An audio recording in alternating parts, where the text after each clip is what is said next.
1, 2, 3. While our weekly shows are edited to time for broadcast, our member supporters get early access to select full uncut conversations like this one, featuring renowned author, activist, and scholar Angela Davis. Enjoy listening like you were there live at the taping. And pulled from our archives, you'll also hear a live in-studio performance by Brooklyn poet and activist Aja Monet, reading Apologies to All the People in Palestine, a poem by June Jordan. These audio exclusives are made possible thanks to you, our member supporters.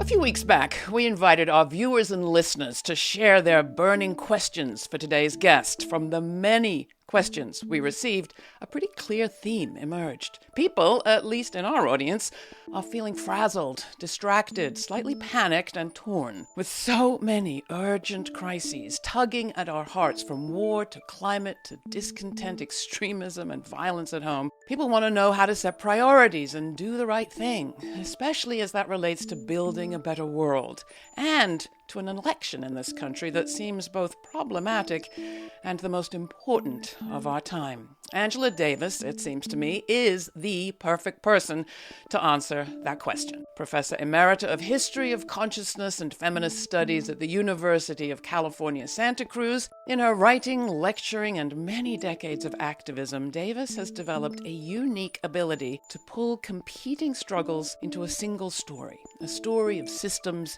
and power. As we here on the program launch a new season with a new name that hints at the collective nature of this very project, it is my great honor to invite Angela Davis to kick off our conversation. Davis celebrated 80 years on this earth this January. If anyone can ground us thoughtfully in this complex moment with all of its challenges and all of its potential, which, let's remember, is really ours, she can. Angela Davis's most recent books include Abolition, Feminism Now, written with Gina Dent, Erica Miners, and Beth Ritchie, and an essay collection, the first volume in a series, titled Abolition, Politics, Practices, Promises.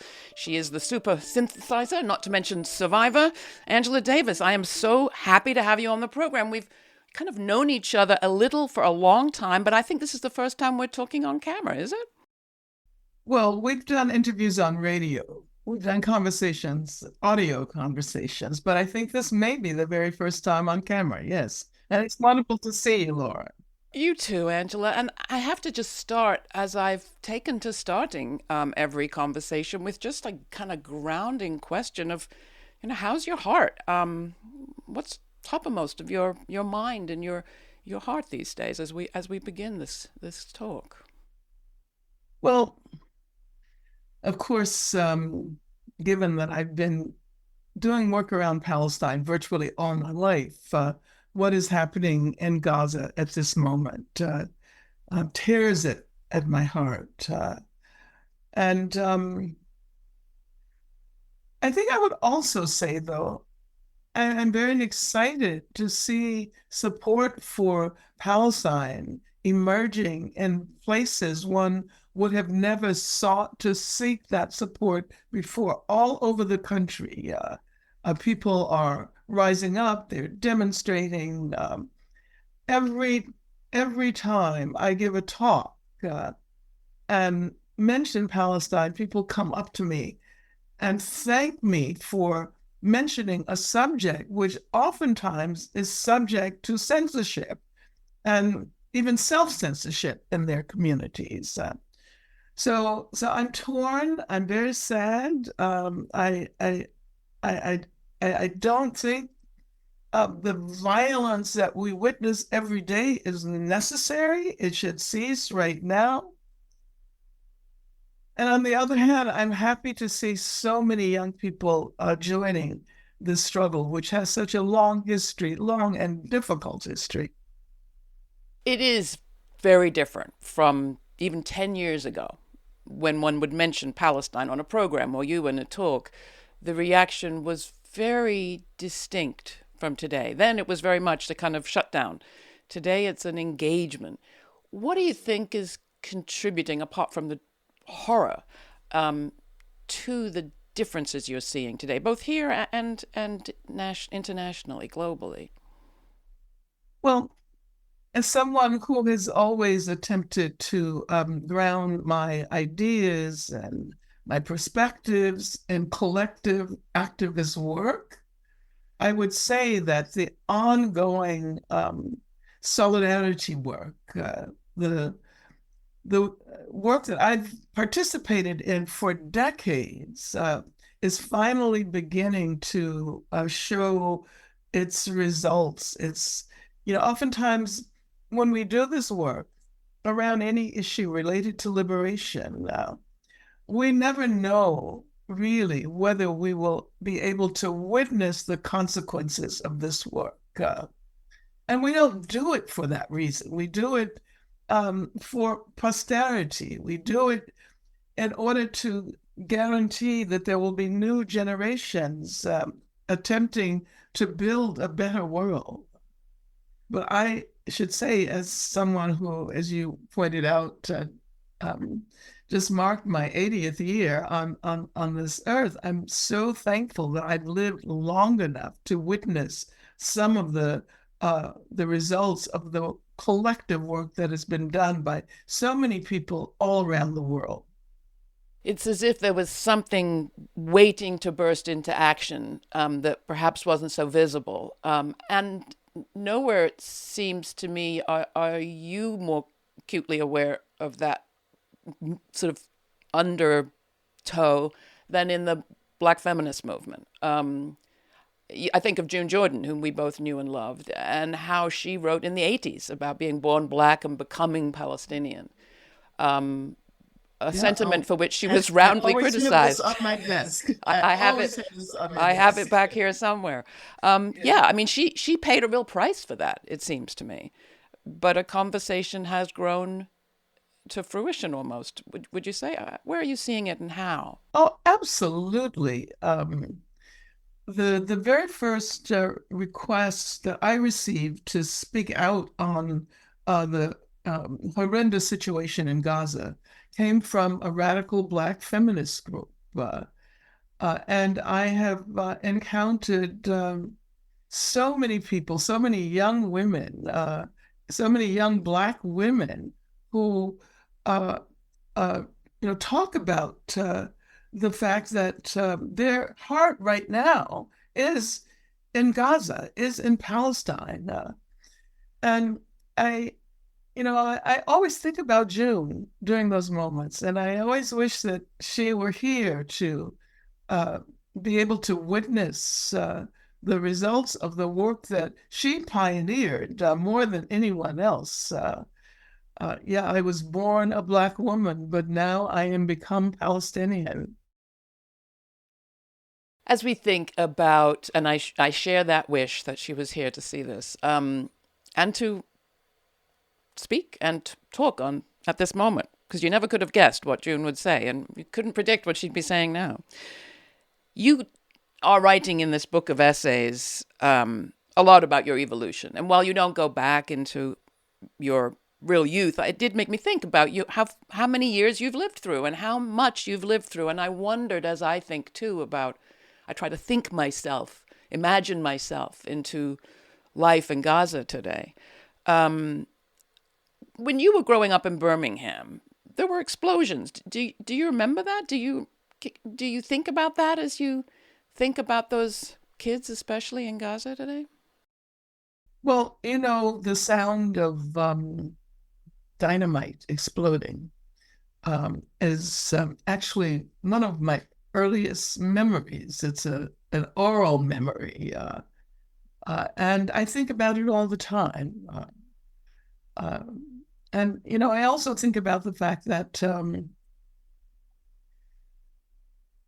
that in Birmingham, Jewish people were the very first white people to support this struggle against a racism, the struggle to desegregate what was the most segregated city in the entire country.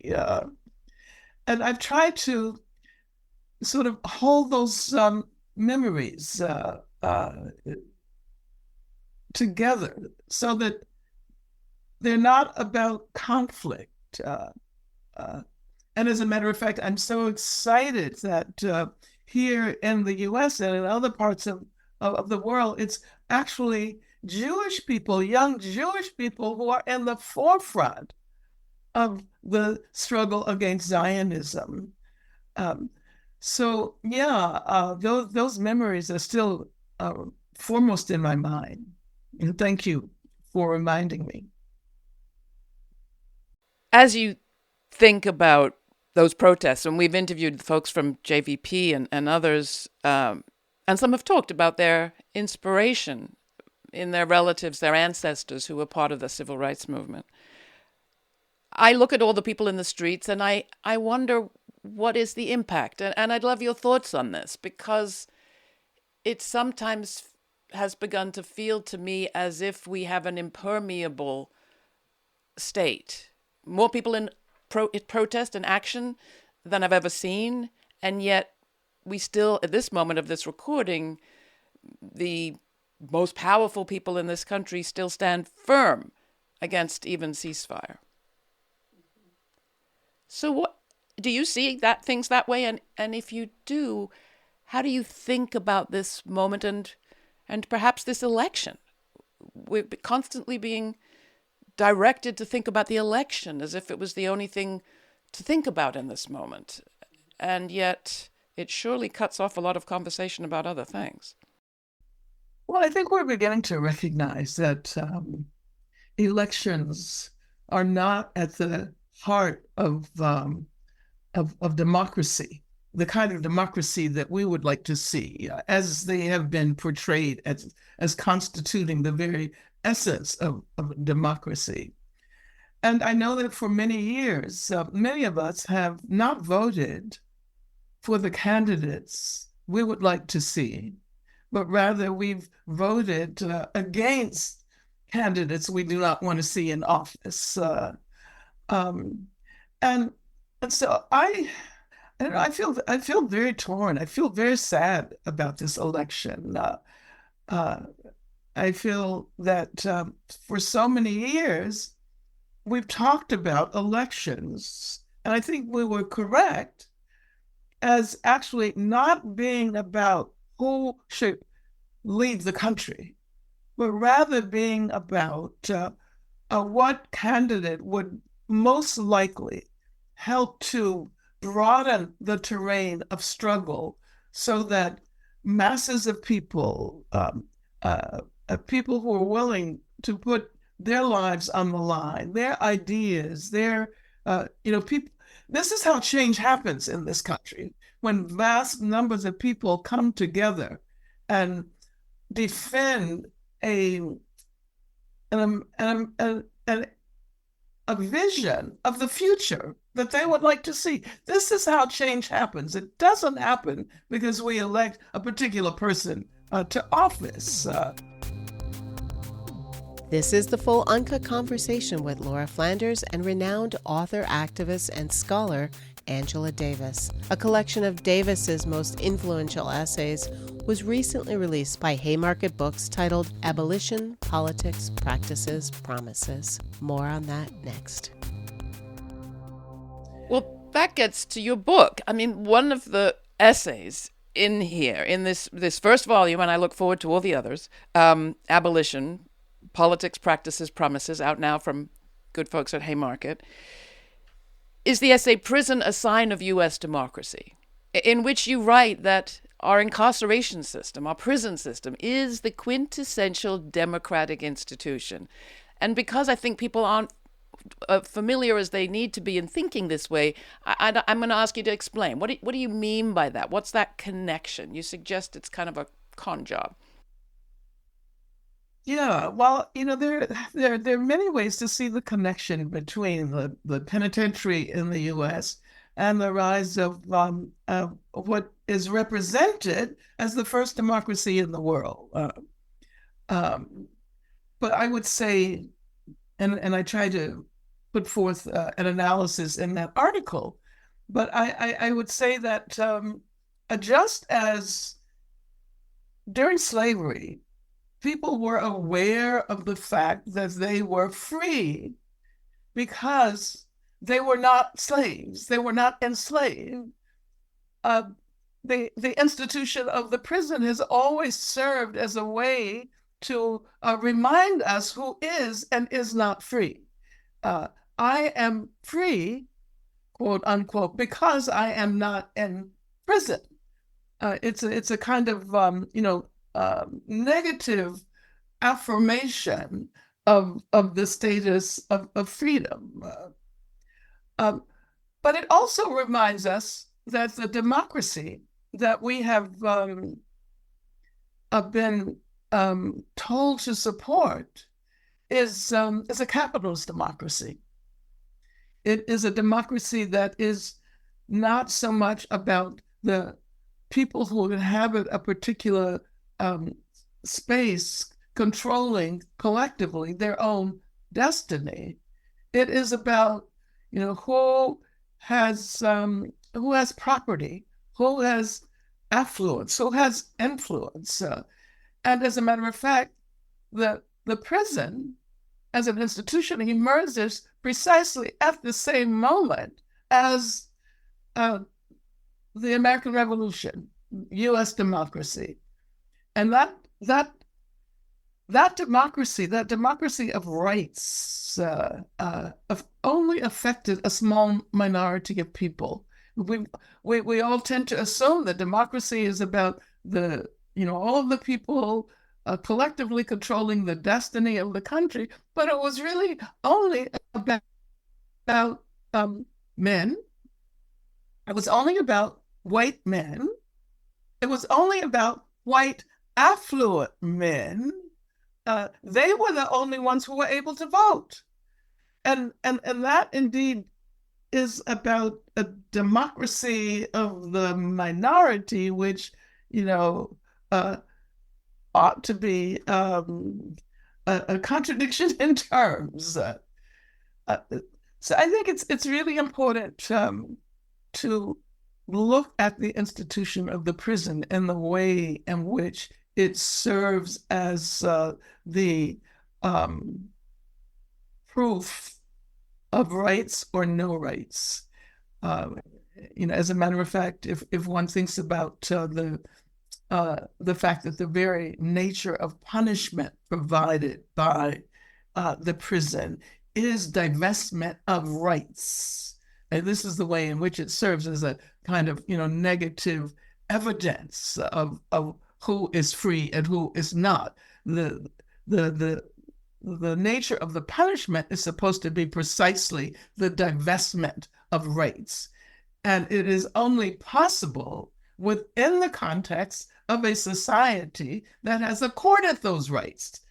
Well, in that sense, the prison is a deeply democratic institution in a kind of ironic way. And so strange in a country, at least in some respects, that founds itself on this idea of humans being endowed by their creator, not by some power that can take or not, take or give rights.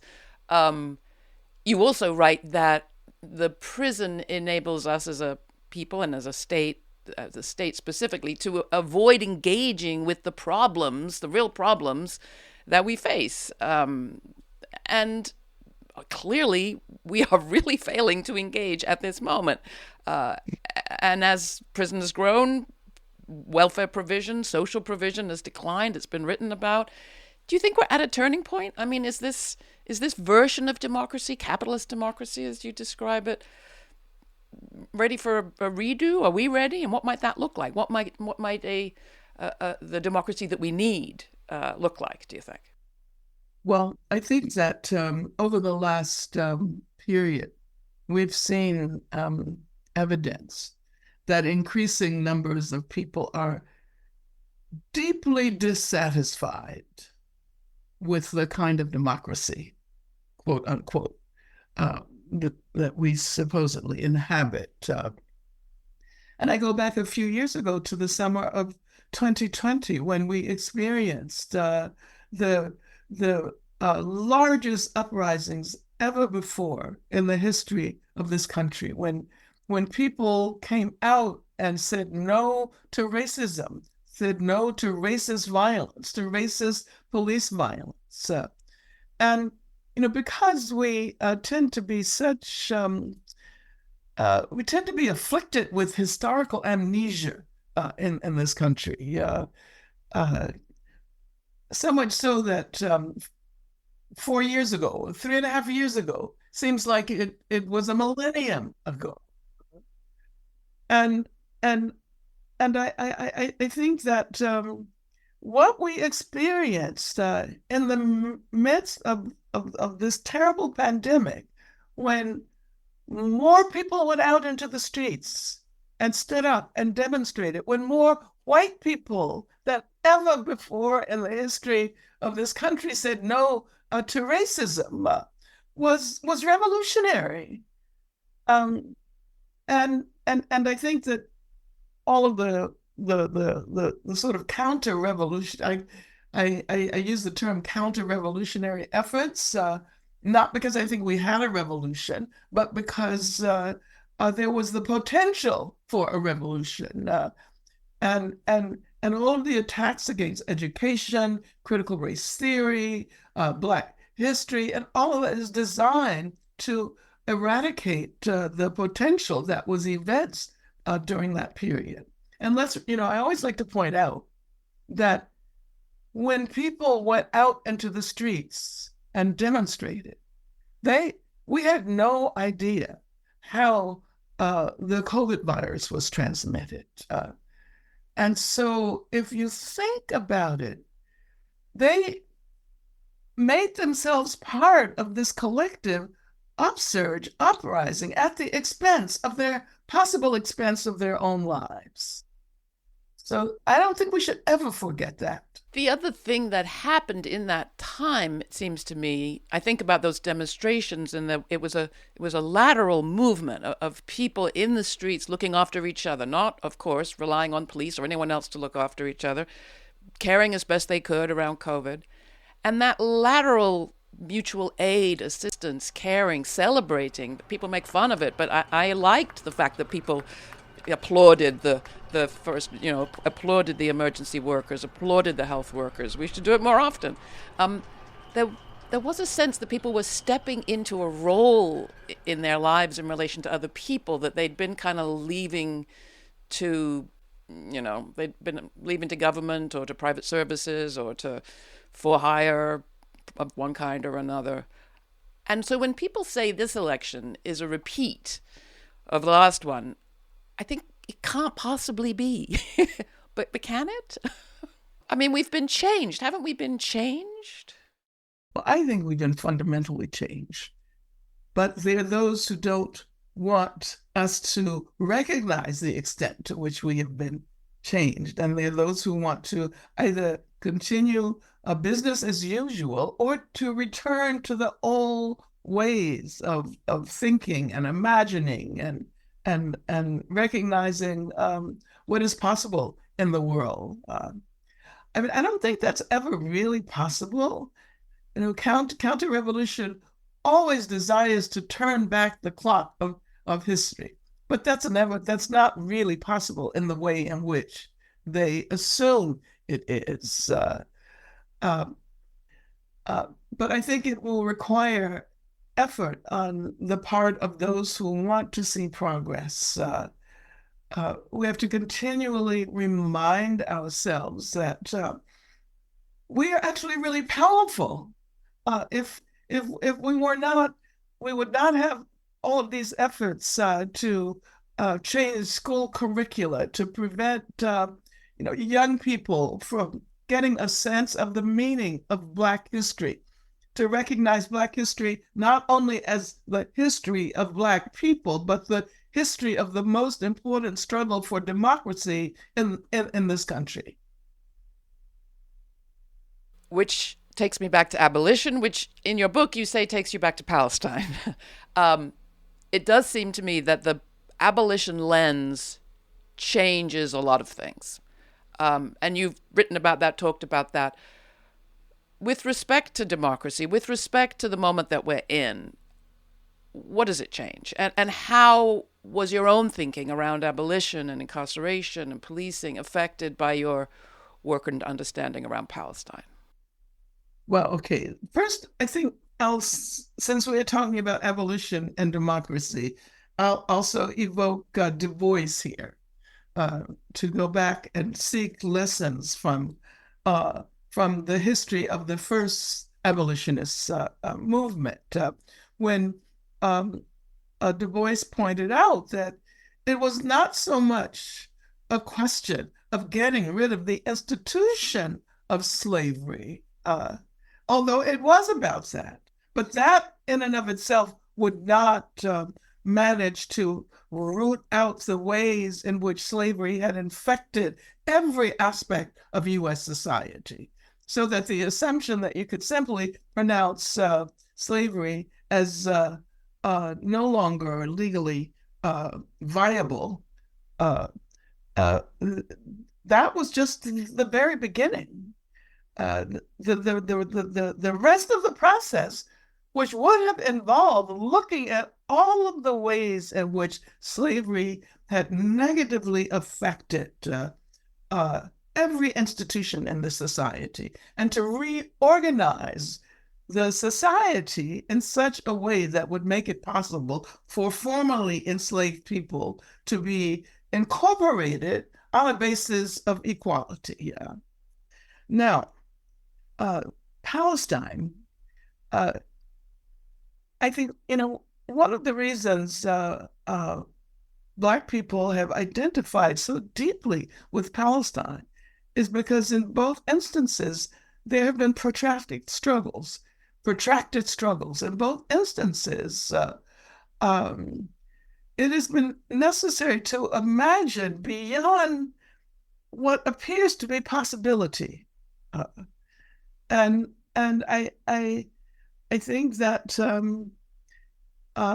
now when we see the Black ministers criticizing Biden's policy, which never would have been imaginable 10 years ago, 20 years ago. When you see Black student organizations standing up and saying no, I think this is a new day. Now, for abolition, those of us in the earlier period of attempting to elaborate a politics of abolition who had the opportunity to look at Palestine. Talking about abolition of prisons now, of incarceration, of the carceral state. Yes, exactly. Which is, also abolition of all of those things that were not abolished when slavery was putatively abolished as well. There are those who assume that all you do is focus myopically at the institution itself and figure out how to get rid of the institution, and not consider, the ways in which racism, through slavery, through the genocide of indigenous people, through colonialism has literally infected every aspect of the society.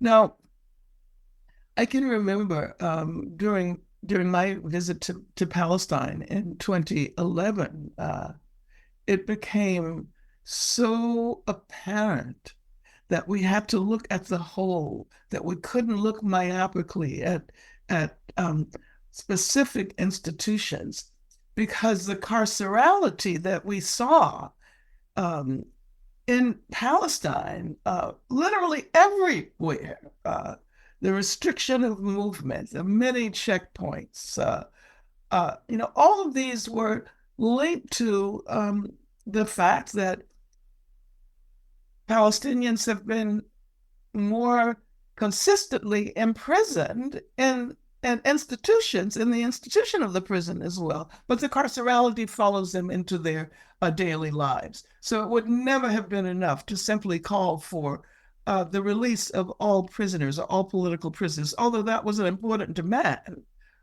It would have been necessary to reimagine and organize the entire society. They said they were victims. They said you were Arabs. They called your apartments and gardens guerrilla strongholds. They called the screaming devastation that they created the rubble. Then they told you to leave, didn't they?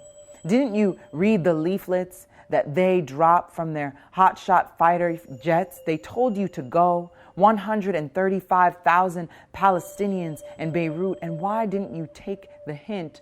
Go. There was the Mediterranean. You could walk into the water and stay there. What was the problem? I didn't know, and nobody told me, and what could I do or say anyway? Yes, I did know it was the money I earned as a poet that paid for the bombs and the planes and the tanks that they used to massacre your family, but I am not an evil person. The people of my country aren't so bad. You can't expect but so much from those of us who have to pay taxes and watch American TV. You see my point? I'm sorry. I really am sorry.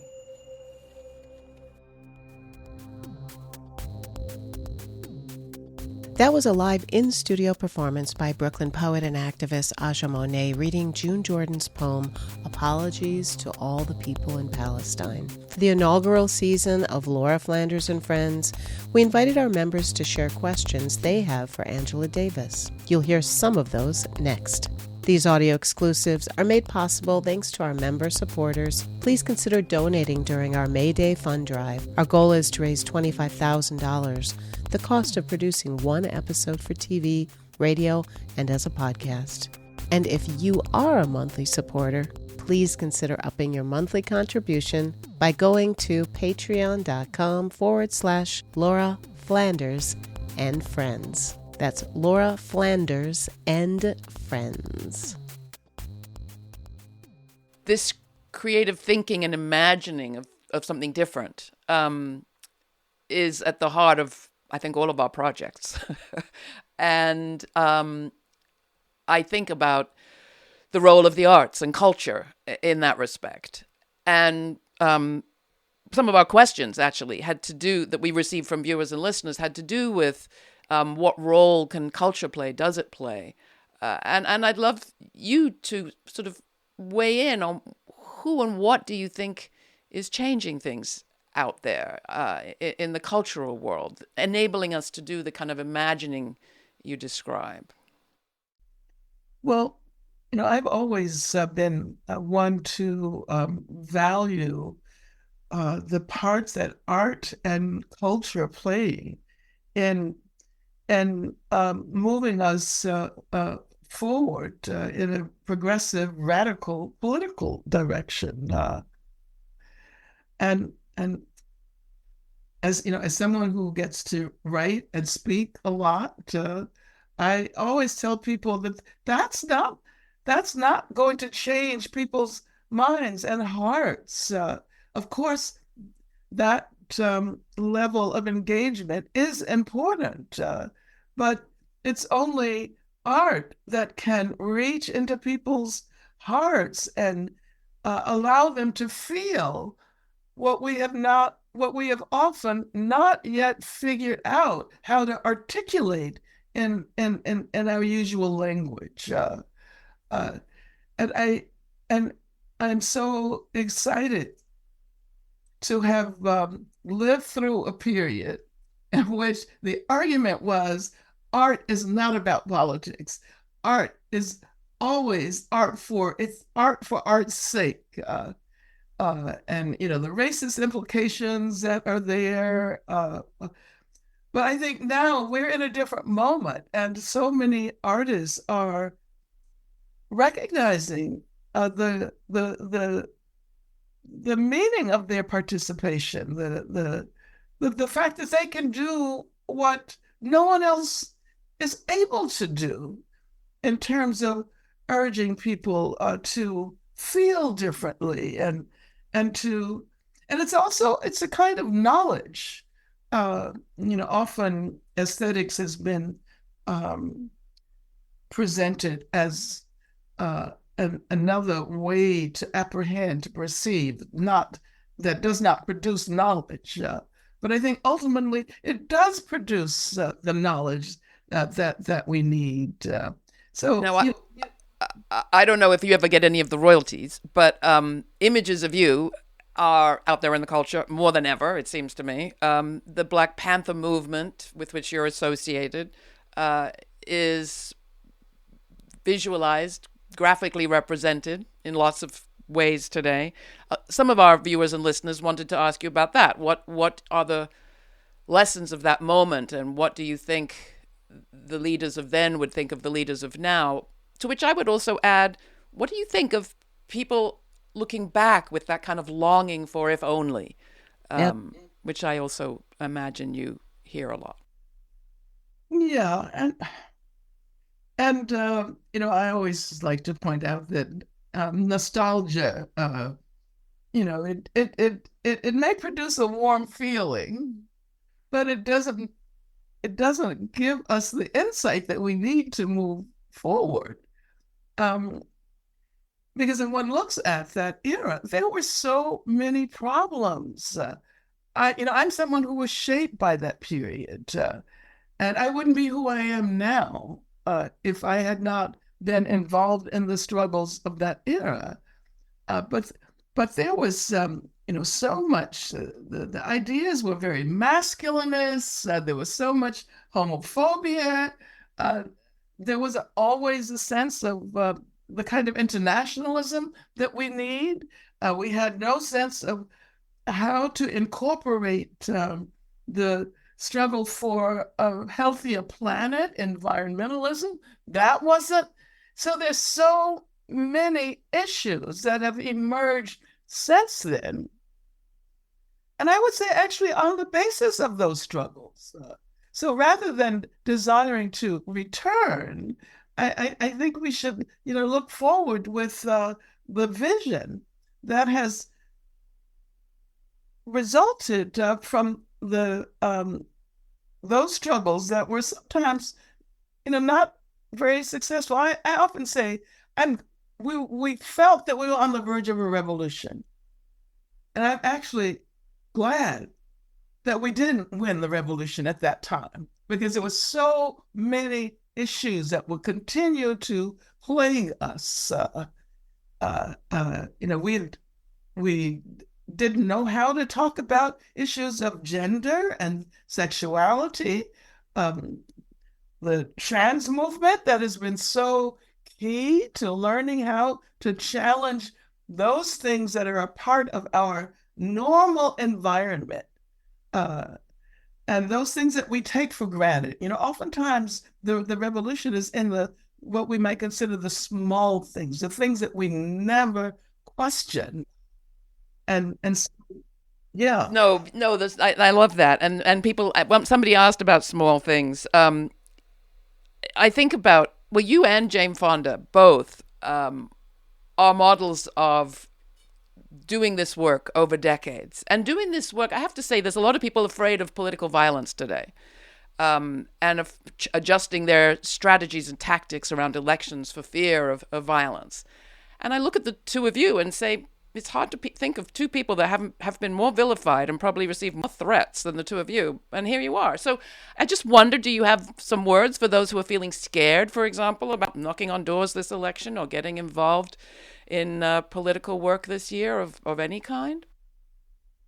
Well, I would say, find your security and protection in collective formations.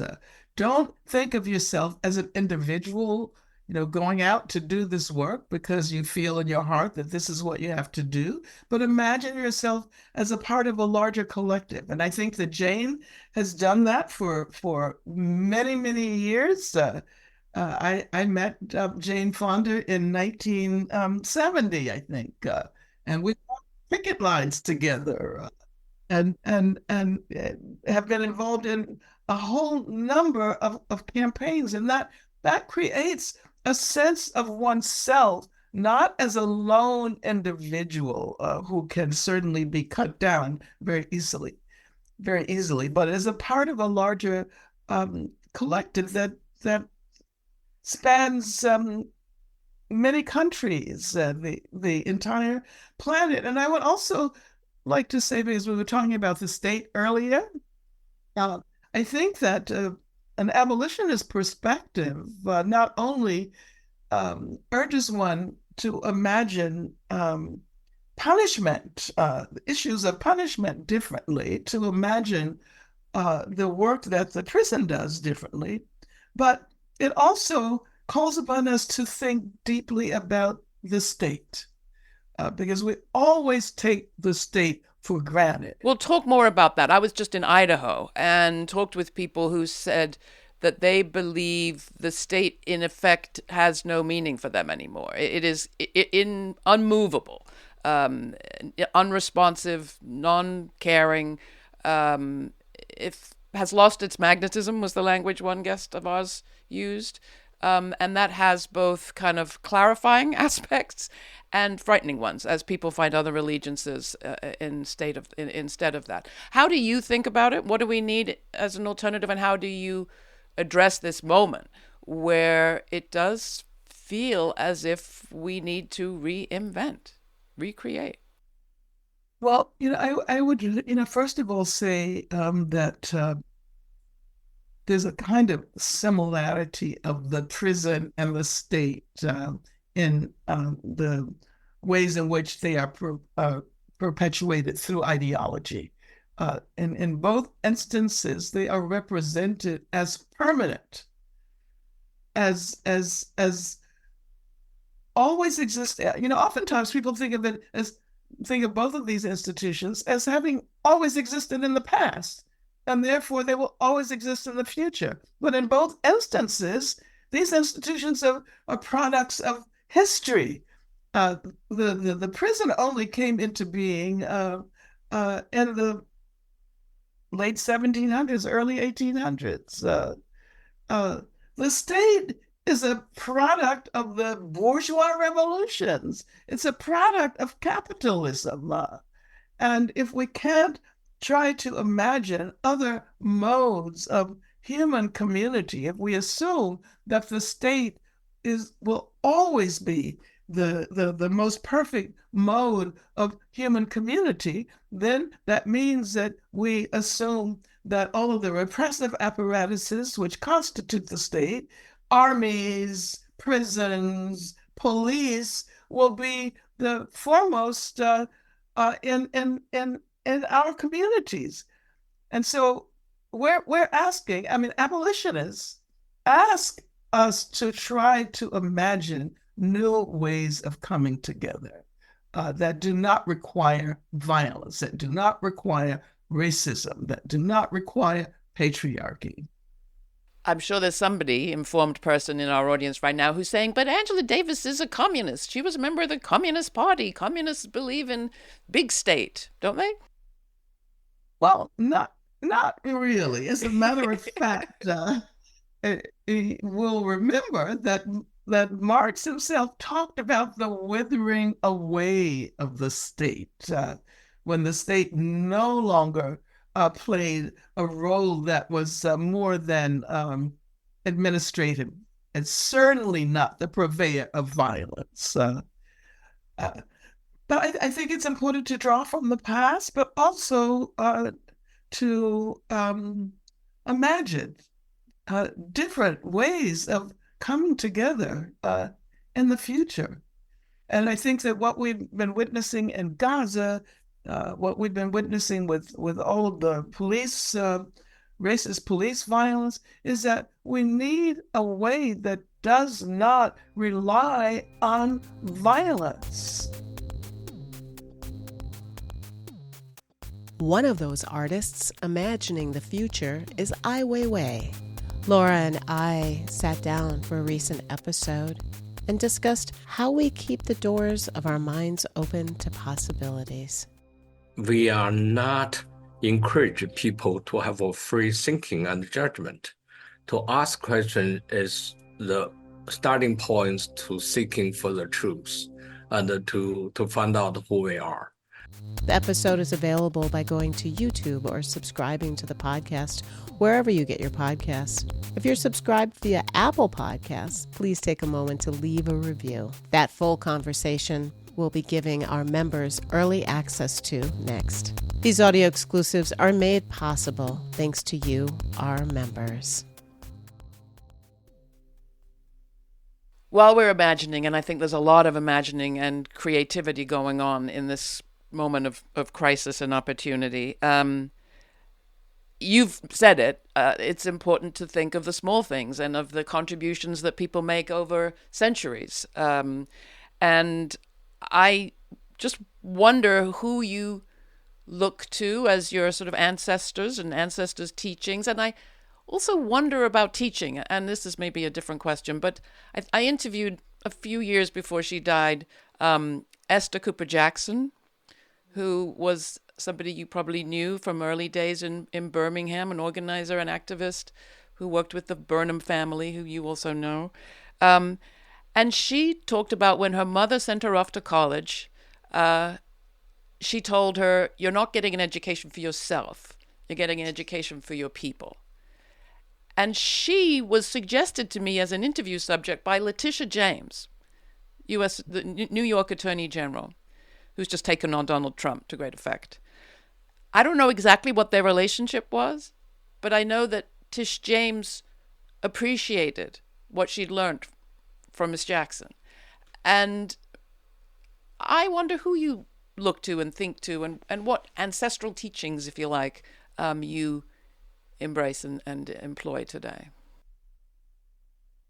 Well, I'm really glad that you evoked Esther, because yes, I first met her when I was a very young child, living in Birmingham, Alabama, when some Black members of the Communist Party traveled to the South in order to organize the Southern Negro Youth Congress. And my mother joined the Southern Negro Youth Congress and met my father in the course of doing organizing for the Southern Negro Youth Congress. So I am really steeped in that tradition. I take for granted, and I'm always taken for granted, that it is not about the way your contributions affect yourself as an individual, but it's about the way they resonate in the world and how they help to change the world along with the contributions of everyone else. Dorothy Burnham, whom you evoked, who will turn 109 next month, is still with us. And she was my mother's best friend. And today I get to talk, and she's still very lucid. She tells me things about my mother, even today, that I never knew. So it's really exciting and wonderful to live in multiple temporalities. But I guess I would say that those are the people who reared me. Those are the people who created not so much a desire, but the sense of the necessity of imagining oneself as a part of a larger collective.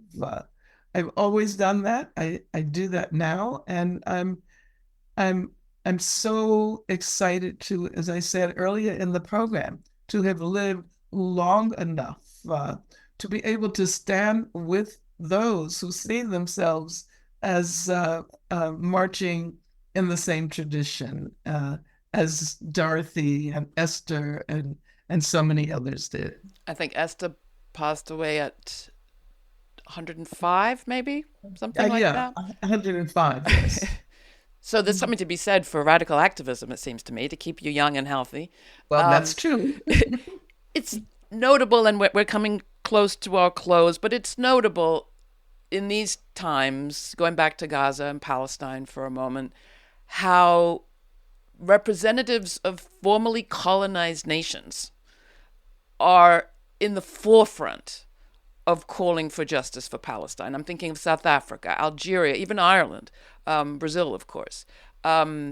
Representatives from South Africa, from Algeria, have been paramount in bringing, whether it's at The Hague, at the World Court, or at the United Nations, initiatives demanding world action to stop genocide and slaughter, and to find a more creative way to address the grievances that were behind both October 7th's attack and everything that's followed and preceded.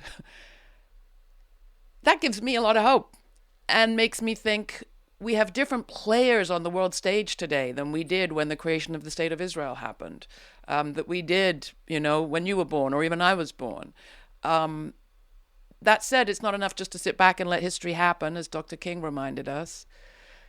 You've said that we are in community with the future, with future generations.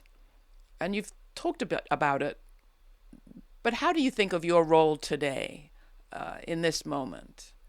And, what strength do you draw from the changes you've seen?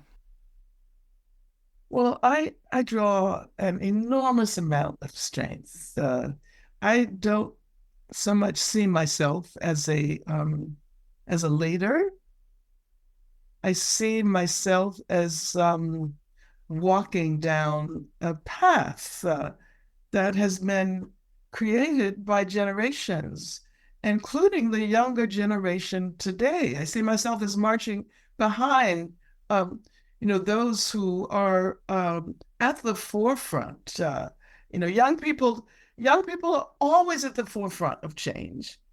And oftentimes people ask me what I would say to my younger self. And I try to turn that question around and say, well, I wonder what my younger self would say about my older self, because I hope that I am continuing in the same way I imagined was possible then. I think the only thing we can really do is to help to create possibilities for new generations. And no matter how many generations we can imagine into the future, they will all be standing on the shoulders of those who came before them. And I see myself now as a follower, as someone who has the good fortune to witness what was enabled by struggles that unfolded 100 years ago, 50 years ago, and 10 years ago. Will you vote in November? I always vote. I always vote. I mean, I think it's important. And as I've said during certain elections, maybe I'll just take a clothespin into the polls with me and put it on my nose. I'm very, very depressed about these elections, as are so many other people. But we cannot lose hope. And I always refer to Miriam Kaba's notion that hope is a discipline. So regardless of, and this is what we learned from the Palestinians. Regardless of how bad things appear, we always need that hope for the future. When I was visiting Palestine, I had a man say to me, a shopkeeper say to me, I was in conversation with him. He said, as long as there is one olive tree left in Palestine, we will continue the struggle for our freedom. And probably afterwards. 2 last questions. One has to do with discipline, really. You talk about hope as a muscle, as a discipline, as a practice. There's a difference between organizations and movements. You had years of study. You studied with Marcuse and Adorno, and you have a real training. You worked in organizations that, for all of their failings, had real discipline and probably required readings. Has that all served? How has that all served you? And do you recommend people get that kind of training today? Well, of course. You are in the academy after all. You teach. Yeah. Yes, but I don't think all training comes from the academy. But I do think it's important to read, to think deeply, to engage in critical conversations.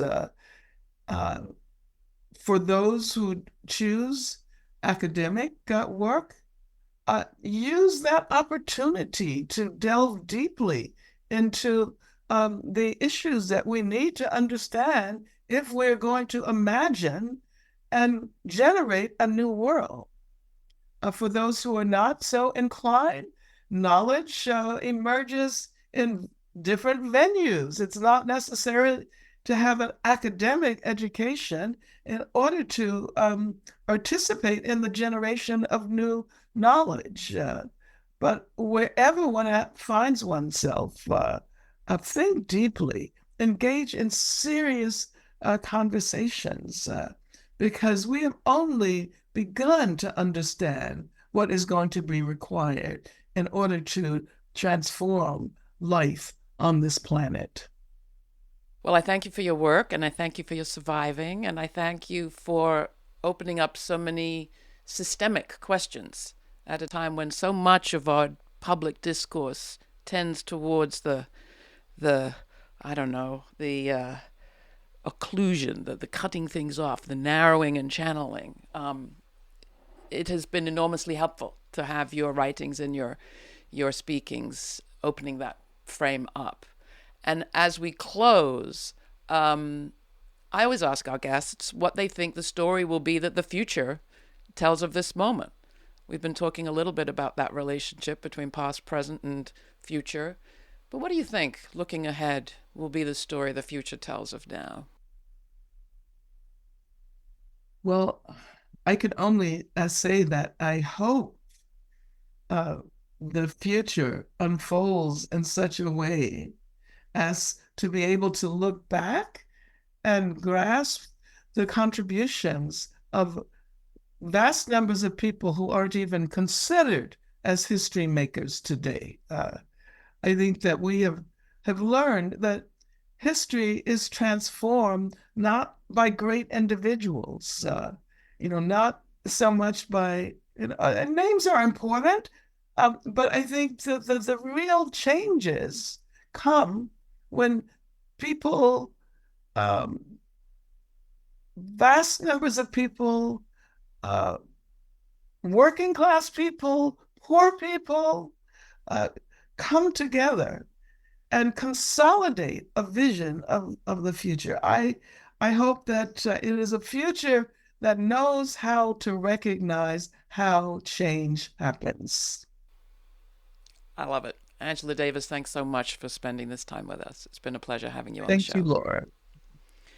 Thank you. That was great. I could keep asking many, many more questions. I have. And the book has so much in it we didn't even get to. But truly, I think people are feeling so fragile, even as they feel empowered. And I do think this is a powerful turning point kind of a moment. It feels like it. The Palestine piece feels as if it's just tipped a balance.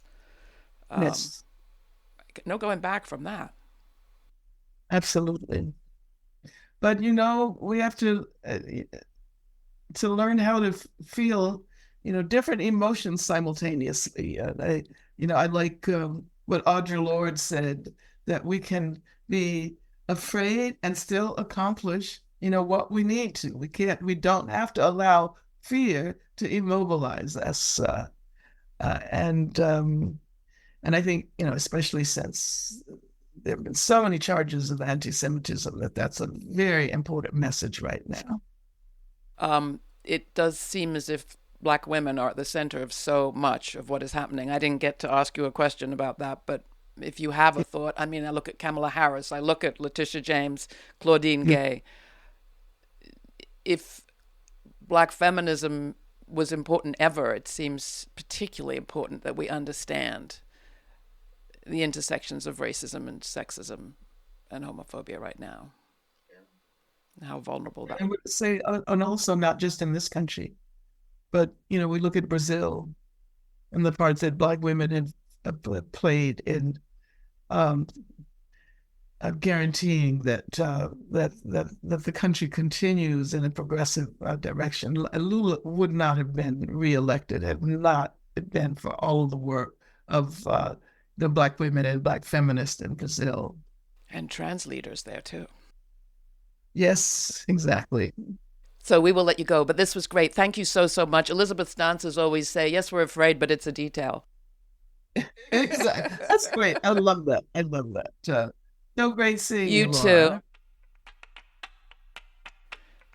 We hope you enjoyed listening to Laura's entire uncut conversation with renowned author, activist, and scholar Angela Davis. These audio exclusives are made possible thanks to our member supporters. Members receive early access to select uncut conversations like this one. The next one coming up is with Ai Weiwei. Please consider donating during our May Day fund drive. Our goal is to raise $25,000, the cost of producing one episode for TV, radio, and as a podcast. And if you are a monthly supporter, please consider upping your monthly contribution by going to patreon.com/Laura Flanders and Friends. That's also where you'll find more information in our episode notes posted at patreon.com/Laura Flanders and Friends.